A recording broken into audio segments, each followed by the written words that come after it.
रायगडमध्ये पुन्हा मुसळधार पावसाचं आगमन बघायला मिळत आहे आणि याच मुसळधार पावसानं रोहेकरांना झोडपून काढलं।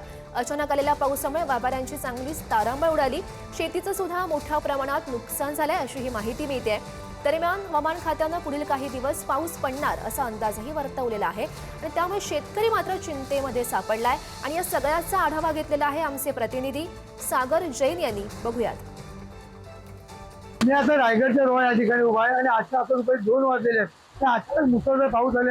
आपण पाहू शकता की कशा पद्धतीने पाऊस कोसळतोय।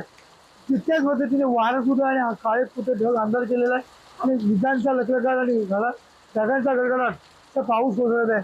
आणि आता ज्या पावसामुळे बाजारात व्यापाऱ्यांची श्रद्धा उडाली आहे। त्याचबरोबर जी शेती शेती शेतात कापलेली आहे ती भातशेती कापलेली सुद्धा पुन्हा त्या भात भिजलेल्या भाताला कोंबण्याची दाट शक्यता आहे। त्यामुळे बळीराजा सुद्धा ऐन दिवाळीच्या मोक्यात सुद्धा टेन्शनमध्ये असलेलं आपल्याला पाहत आहे। आणि आता हा पाऊस असा पडत असल्यामुळं शेतकरी मात्र संपूर्ण हवालदिल झालेला सर्वत्र पाहायला मिळत आहे। आणि अशाच हा पाऊस पडतो आपण पावसाच्या कशा पद्धतीने काय कुठे ढग अंदाज करून हा दुपारी 2 वाजता पाऊस पडणार असलेला आपल्याला पाहायला मिळत आहे। पुढे सागर जैन, रायगड।